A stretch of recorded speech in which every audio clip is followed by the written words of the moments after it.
Love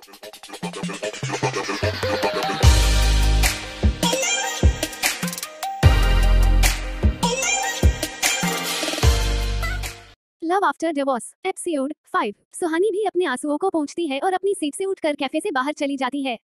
फिर बाजार से कुछ सामान लेकर अपने साथ मेंशन के लिए निकल जाती है।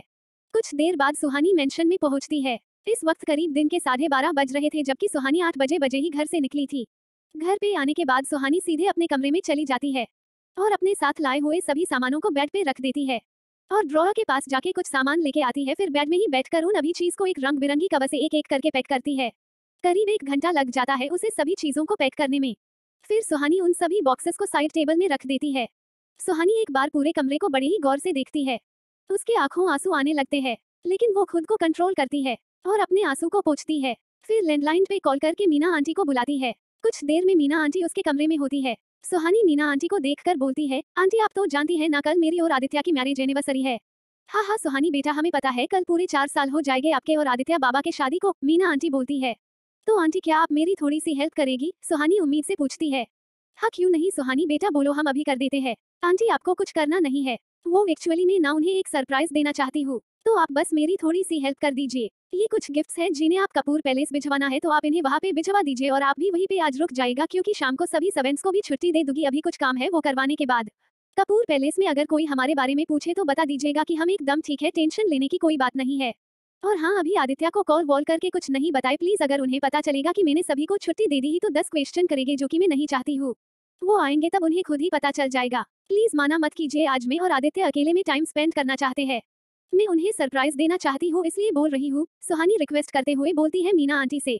सुहानी की बात सुनकर मीना आंटी भी सोचती है मैरिज एनिवर्सरी है और यंग कपल है तो अकेले में टाइम स्पेंड करना चाहते हैं तो इसमें कोई खराबी नहीं है, इसलिए वो मान जाती है।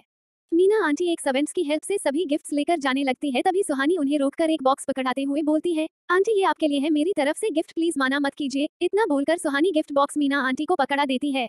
मीना आंटी बॉक्स ले लेती है और सुहानी को थैंक यू बोलती है और कमरे से बाहर चली जाती है। पता नहीं क्यों मेरा दिल बेचैन हो रहा है, मीना आंटी खुद से ही हाई बोलती है और सभी सामान लेकर कपूर पैलेस के लिए निकल जाती है। मीना आंटी के जाने के बाद सुहानी दरवाजा लॉक करती है और वही दरवाजे से लगकर नीचे बैठ जाती है और रोने लगती है। बहुत देर तक रोने के बाद सुहानी खुद को संभालती है और अपने आंसू को पोंछती है। फिर खड़ी होकर चेंजिंग रूम की तरफ जाती है। अंदर जाके पूरे रूम को देखती है जहाँ पे बहुत से latest model, fancy, Indian wear, western wear, हर तरह की ड्रेसेस थी। महंगे महंगे नेकलेस, ज्वेलरी, सैंडल ऐसी रखी हुई थी। वो रूम एक मिनी मॉल की तरह थी। उस रूम में एक लड़की के रेडी होने के लिए जरूरत का हर एक सामान था। इस कमरे को देखकर सुहानी को पास्ट की बातें याद आने लगती है। पास्ट, आदि ये आप क्या कर रहे हैं? इतने सारे कपड़े, ज्वेलरी, मेकअप में क्या करोगी? अगर मैं रोज 10 जोड़ी भी चेंज करूंगी ना तब भी मैं पूरे कपड़े पहन नहीं पाऊंगी। ये कपड़े तो कई साल चलेंगे। ये तो खुलेआम जानबूझकर फालतू में पैसा वेस्ट करना है। आप इन्हें अभी अभी के अभी वापस भिजवाए, बोले ले जाए, सभी सामान मुझे नहीं चाहिए ये सब। सुहानी उन सभी सामान को देखते हुए आदित्य पर भड़कते हुए गुस्से से बोलती है।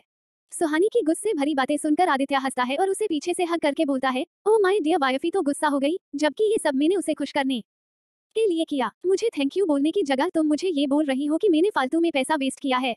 तुम्हारी जगह कोई और होता ना तो ये सब देखकर उसकी खुशी का ठिकाना नहीं रहता और तुम इन्हें वापस भिजवा रही हो। कमल है बीबी साहिबा।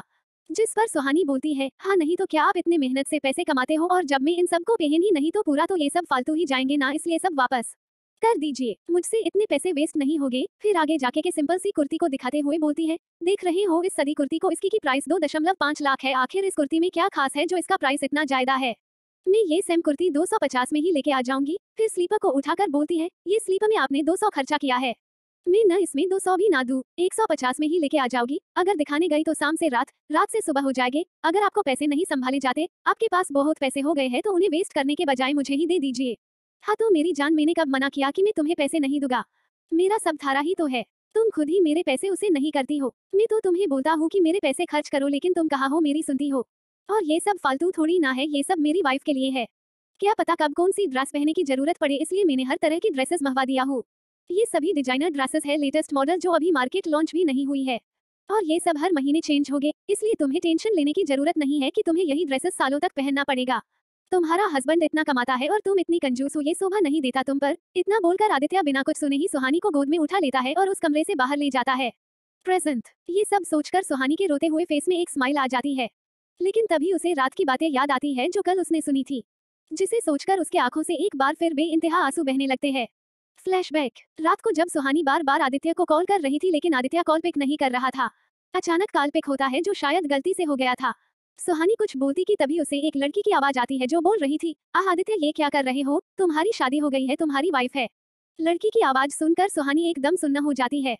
तभी उसके कानों में आदित्य की आवाज आती है जो बोल रहा था, बट माया बेबी मैं तुमसे बहुत प्यार करता हूँ, न कि उस बहन जी से। मैंने बस उससे फैमिली प्रेशर में ही शादी की है। मेरे परिवार वाले चाहते थे कि मैं उस लड़की से शादी करी और उन्हें एक पोता घर का वारिस दे दूं, तब बिजनेस मेरे नाम पे करेंगे जो अभी उस लड़की के नाम पे है। मैंने सोचा था कि शादी के बाद एक बच्चा कर लूंगा, फिर उसे डाइवोर्स देकर तुमसे शादी कर लूंगा, लेकिन वो बहन जी तो एक बांझ निकली। 4 साल होने को है हमारी शादी को, लेकिन अभी तक मुझे एक बच्चा दे पाई कुछ दिन, और फिर खुद में ही उसे घर से धक्के मारकर निकाल दूंगा, तब मेरी फैमिली भी कुछ नहीं कर पाएगी। उसके बाद हम दोनों शादी कर लेंगे। इससे आगे सुहानी को कुछ सुना नहीं जाता है तो वो कॉल कट कर देती है। Flashback and. सुहानी होश मोबाइल में आ रहे मैसेज ट्यून की आवाज से आती है। सुहानी खुद को संभालने की कोशिश करती है और अपने आंसुओं को पोंछकर मैसेज चेक करती है। फिर एक सूटकेस को निकालते हुए बोलती है, सुहानी बस एक यही तेरा है और बाकी कुछ नहीं। जब तेरा बापू ही तेरा नहीं रहा तो इन महंगी महंगी चीजों का तू क्या करेगी।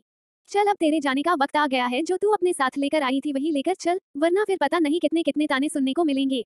इतना बोलकर सुहानी सूटकेस लेकर बाहर आ जाती है और केबट से अपने कुछ जरूरी चीजें लेती है जिससे उसकी अपनी पुरानी यादें जुड़ी हुई थी।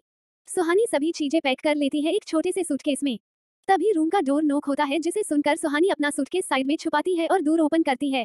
तो बाहर एक मेड थी जिसके हाथों में कुछ सामान था। वो मेड सुहानी को देखकर बोलती है, मैडम आपने जैसा इंस्ट्रक्शन दिया था वो सब हो गया है और ये पार्सल आपके लिए आया था, जो एक डिलीवरी बॉय अभी देकर गया है। इतना बोलकर वो मेड चुप हो जाती है। सुहानी उस मेड की बनाते सुनकर उससे पार्सल लेती है और फिर उससे बोलती है, थैंक यू इतनी जल्दी सभी चीजें कंप्लीट करने के लिए। अब तुम भी जा सकती हो, बस जाते हुए एक काम कर देना, जितने भी सर्वेंट्स बचे हैं उन सभी को बोल देना कि वो अब घर जा सकते हैं और डायरेक्टली कल सुबह ही आए। ओके मैडम, मेड बोलती है और वहां से चली जाती है। क्या है उस पार्सल में और क्या करने वाली है सुहानी? सवालों के जवाब जानने के लिए जुड़े रहिए हमारे साथ और सुनिए लव आफ्टर डिवोर्स का अगला भाग। आज का सफर यही खत्म होता है। मिलते हैं एक नई एपिसोड में, तब तक के लिए जुड़े रहिए हमारे साथ। कहानी पसंद आए लाइक करें, अपना ओपिनियन कमेंट्स में बताएं। साथ ही जिसने मेरे YouTube channel fantasy stories world को सब्सक्राइब नहीं किया है वो भी जल्दी से चैनल को सब्सक्राइब कर दे। नेक्स्ट एपिसोड आपके रिस्पॉन्स पे डिपेंड करता है। एजा आपका रिस्पॉन्स अच्छा रहा तो लव आफ्टर डिवोर्स कंटिन्यू रहेगा, नहीं तो बैंड कर दूंगी। Thank you, smile with a hello.